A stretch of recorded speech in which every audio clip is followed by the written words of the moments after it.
আসসালামু আলাইকুম। আমি জ্যোতি। আশা করছি সবাই ভালো আছো, সুস্থ আছো।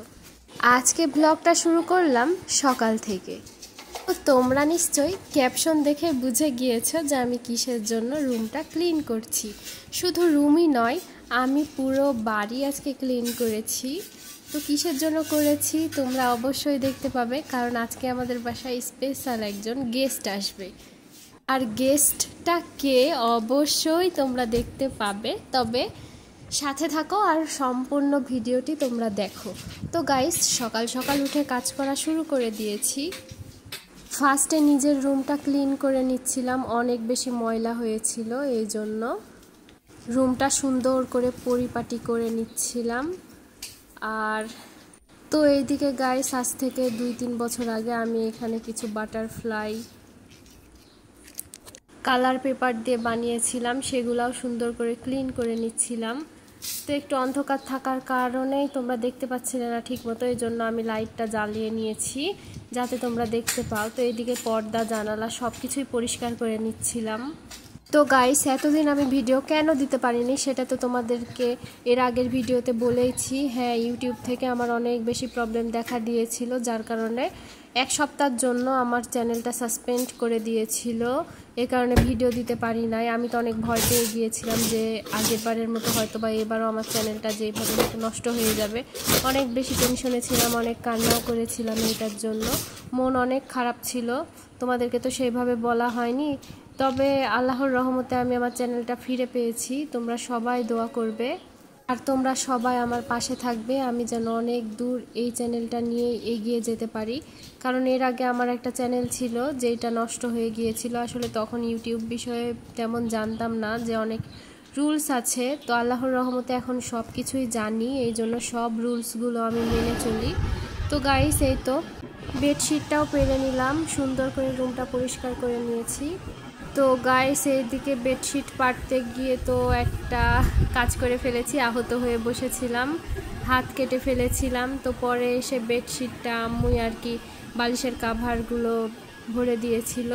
তো এমনভাবে হাতটা কেটে গিয়েছে, একটা নেইলে আর কি উঠে গিয়েছে, বুঝতে পারিনি বেডে আর কি। তো আম্মু এখানে আবার বেঁধে দিচ্ছিল, অনেক বেশি রক্ত পড়েছে, অনেক বেশি কষ্টও হচ্ছিল। তো এখানে দেখো আমি খেতে পারছিলাম না, তো অল্প অল্প করে আর কি খাচ্ছিলাম আস্তে আস্তে করে, আর আম্মু ছিল না যে খাইয়ে দিবে। তো আর কি নিজে নিজেই খাচ্ছিলাম এইভাবেই। সকালে ব্রেকফাস্টটাও করতে পারিনি, অল্প একটু খেয়েছিলাম, ভালোই লাগছিল না খাইতে। তো এরপর আম্মু যেহেতু ছিল না, আম্মু আসার পর আমি যেহেতু না খেয়েছিলাম, এই জন্য আম্মু আমাকে ডিম পোচ করে দিচ্ছিল এখানে। তো এখানে আমি ডিম পোচ খাবো, আর সাথে আর কি অল্প করে একটু খিচুড়ি নিয়ে নিয়েছিলাম। আম্মু যেহেতু আমার জন্য খিচুড়ি বানিয়েছিল, পরে হাত কেটে ফেলেছি, এই জন্য চামচ দিয়ে খাচ্ছিলাম তখন। তো গাইস, যারা সৈনিকের বউ তারা নিশ্চয়ই জানো যে বরের ছুটি হওয়ার আগের দিন কেমন রিয়াকশনটা থাকে। মনে হয় যে আগের দিন চাঁদরা, তার যেই দিন আসে সেই দিন ঈদের দিন। তো এখানে আমি মেহেদি করেছি, আর এই দেখো পরি চলে আসছে আমার হাতে মেহেদি দেখে, সে এখন দেওয়ার জন্য কান্নাকাটি লাগিয়েছে, আমাকেও দিয়ে দাও দিয়ে দাও এরকম করছিল। আর এখানে ঝালমুড়ি খাচ্ছিলাম সবাই। হাত দেখাও, এভাবে দেখাও, ছোট্ট বোন এদিক ঘুরাও, তোমরা তো অনেকেই চিনো। আর আমার ছোট্ট বোনের নাম হচ্ছে লামিয়া, আমি ওকে আদর করে পরি বলি, অনেক নামেই ডাকি করে করে।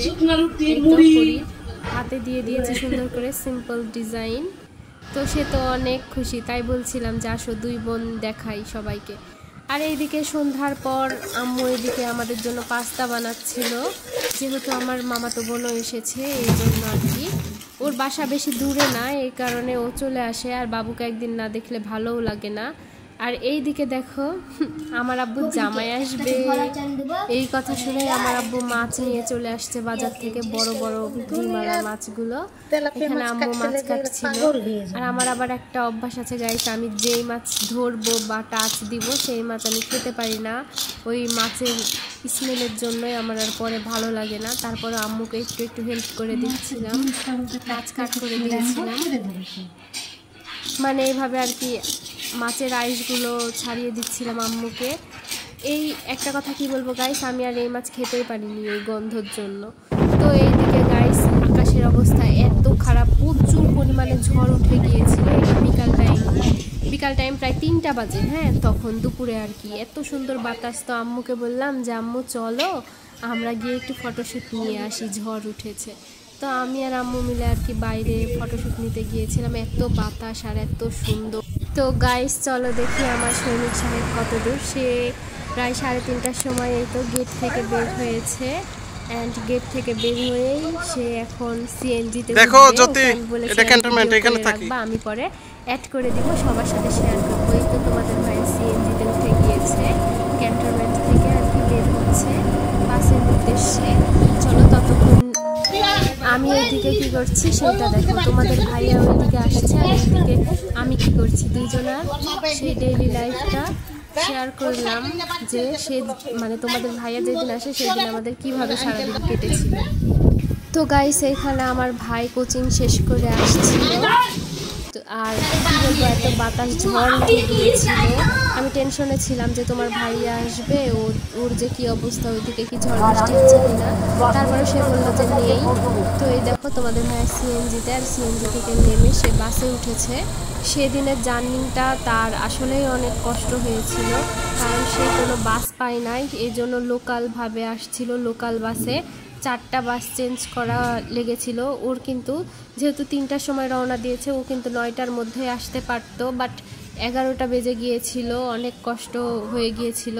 আমি অপেক্ষা করছিলাম এইদিকে। তো সন্ধ্যার সময় দেখি নানুরা সবাই আসছে, এই জন্য আম্মু আর কি একটু দোকান থেকে নাস্তা নিয়ে আসলো।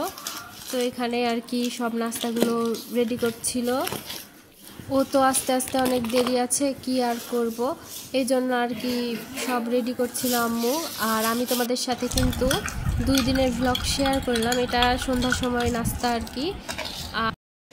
তো গাইস আমরা সবাই বাইরে অপেক্ষা করছি, আমাদের একজন গেস্ট আসবে, তোমরা অবশ্যই দেখতে পাবে কে।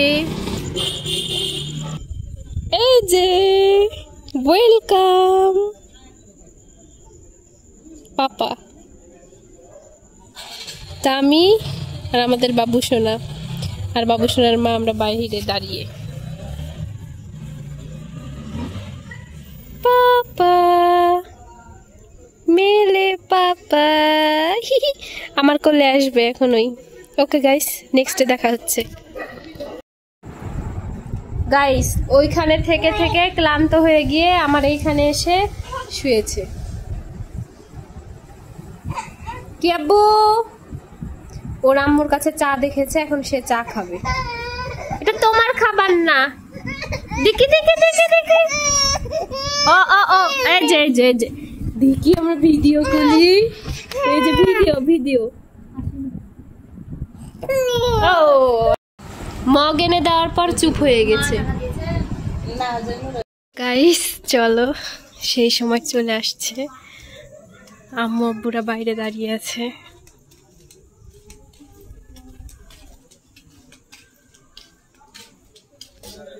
এখানে আমার ভাইও অপেক্ষা করছে।